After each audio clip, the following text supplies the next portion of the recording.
దీనికి ఒక visual effect ఉండాలి అన్న ఉద్దేశంతోనే ఈ విధంగా పెట్టడం జరిగింది. అలా అని కాదు, గతంలో ఇటువంటి కార్యక్రమాలు ఎన్ని జరిగినప్పటికీ కూడా ఈ కార్యక్రమాన్ని ప్రజల్లోకి బాగా బలంగా తీసుకోవాలనే ఉద్దేశంతో సీఎం గారు పట్టుబట్టి మరి ఈ మరియు 55 టూ వీలర్స్ని కొనుగోలు చేసి ఈరోజు తమరి చేతుల మీదుగా ప్రారంభించడం జరుగుతుంది సార్. ఇప్పుడు గౌరవనీయ ముఖ్యమంత్రి గారిని జెండా ఊపి డి న్యాబ్కు సంబంధించింది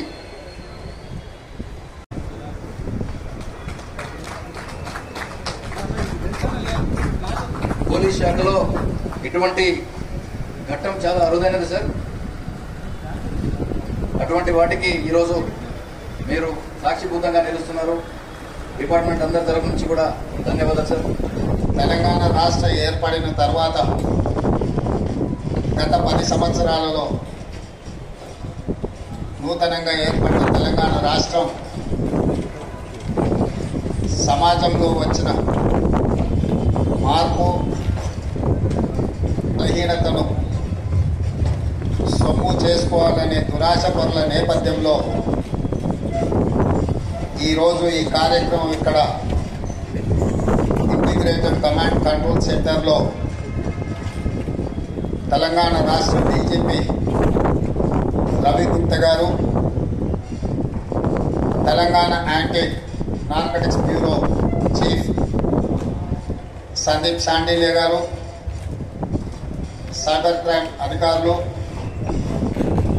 హైదరాబాద్, సైబరాబాద్, రాచకొండ కమిషనరేట్ల కమిషనర్లు, ఇతర పోలీసు అధికారులు నూతనంగా ఏర్పడ్డ ప్రభుత్వం దృష్టికి వివిధ అంశాలను, నూతన సవాళ్లను ప్రభుత్వ దృష్టికి తీసుకురావడం జరిగింది.